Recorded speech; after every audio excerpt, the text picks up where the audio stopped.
Hello, friends. Welcome to the sixth episode of Get Peace of Mind.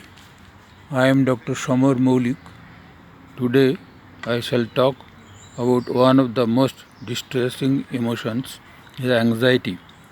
Emotions are intense feelings which can trigger by conscious or unconscious events.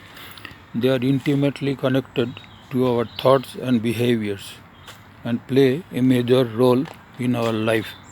Emotions last for short duration, but if it is prolonged, then it is called mood.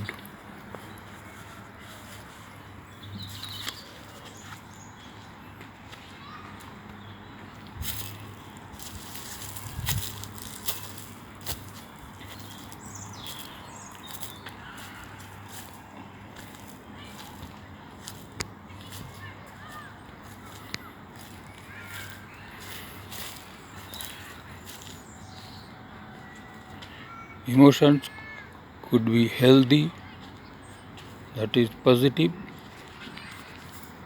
or unhealthy, that is negative. Healthy emotions help us to cope up with many difficulties. Emotions are associated with physical signs and symptoms. Emotions are generated in the limbic system of the brain, mainly in the amygdala and hippocampus, and monitored and modulated by prefrontal cortex. These organs trigger internal hormone and physical reaction in our body. For emotional healing, you have to identify your emotional response to any distressing experiences and the unhealthy behavior patterns resulted from them.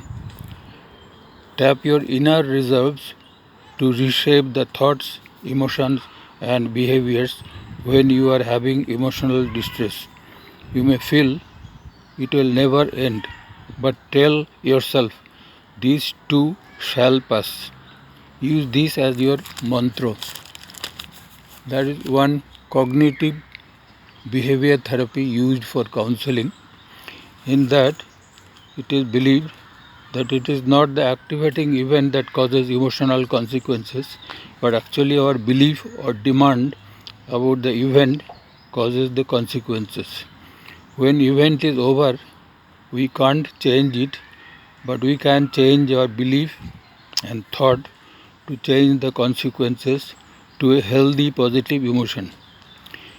Anxiety relates to some danger which might occur in any imagined future.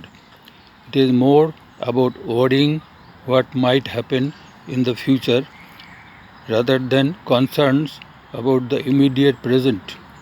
If you think more about past, you may get depressed. If you think more about future, you will get anxious.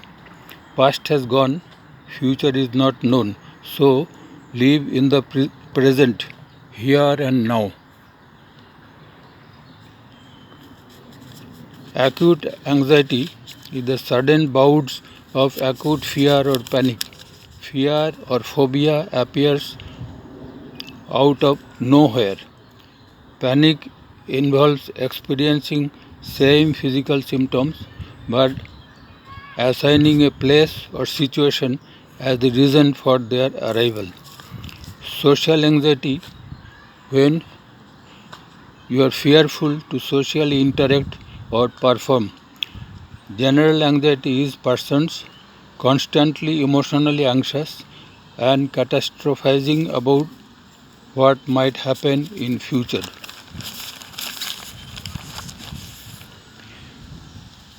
It is in amygdala of brain that seeks out danger and sends signals to release stress hormones. In prefrontal cortex, we worry and ruminate. More we catastrophize, more amygdala is encouraged to secrete stress hormones. Now, how to manage panic attack? Panic attack arises suddenly without warning at the most in inappropriate time and place. The symptoms like heart beating faster, difficulty in breathing are caused by amygdala sending signals to release stress hormones. Your stress behavior, your safety behavior trying to stop the symptoms or leave the area, you are telling amygdala that danger is still there, so continue further adrenaline bursts and panic. If it lasts for longer, then you suffer more. To banish panic attack, you have to understand the stress hormones are meant for your safety measures, not to put you in danger. Normal adrenaline rush will last only for 8 to 10 minutes, but if you do nothing, if you avoid or leave the area or keep thinking about it, then it will be prolonged. The symptoms are harmless, so no need to behave excited. Third step is flooding. Visualize a panic attack and follow the uncomfortable symptoms wash over you. The amygdala will change its memory bank and your subsequent episodes will be shorter and less distressing or totally stop. How to deal with phobia? There could be multiple causes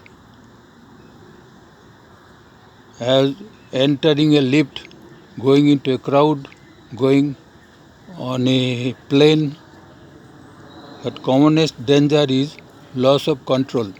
If you avoid your strengthening amygdala memory bank, you remind yourself it is not the situation but the fear of physically exposed to it causes the problem. Amygdala is to help you, not to harm you. So nothing will happen if you don't react. Apply flooding technique to change the memory bank of amygdala to repeatedly exposing to all the fearing situations. Don't avoid or use safety behaviors. How to manage social anxiety? Believe you are not only one having this problem, but about 5% population has suffered and suffering from this. Social anxiety is about perception versus reality. People are more concerned with themselves than others, so nobody will notice you much, but they will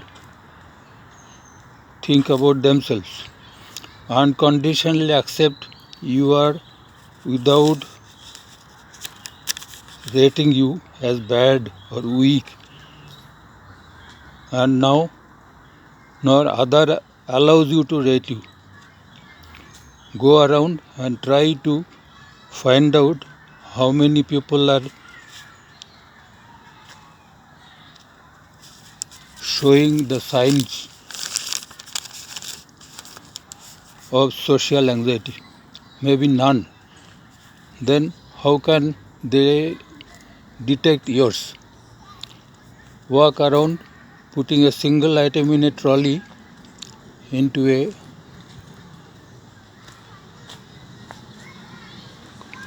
up to the counter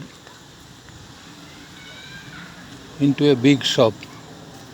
You will find that nobody have noticed you, what you thought that just moving with a single item will be a laughing stock for you. If you are struggling with conversation in social circumstances, remember all like to talk about themselves. So instead of bothering what to say, let others talk about their hobbies, jobs, etc. Only show your genuine interest in their replies. Soon you will be popular amongst the crowd. Have sense of humor about you, yourself and your life. How to manage the general anxiety. They assign a danger to many life situations when no danger is present. They have negative thinking and behavior pattern that has come fixed longer and persist with this more difficult it becomes to shift. It is the demand of 100% certainty or perfection that causes anxiety and cause that is not achievable. So, if you learn to change this demand, you can refrain the brain to become less anxious and retrain it. So, challenge the unhelpful behaviors and your demand for control. Accept yourself unconditionally as a good human being, that with everything you have, you are a perfect human being as made by God. I am walking through a garden in London, and I will show you some beautiful areas here, and we will love to walk in a garden to get peace of mind.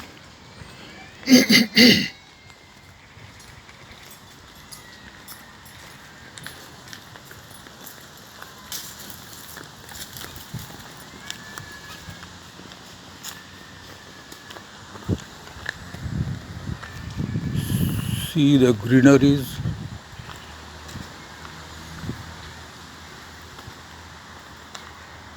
the big trees,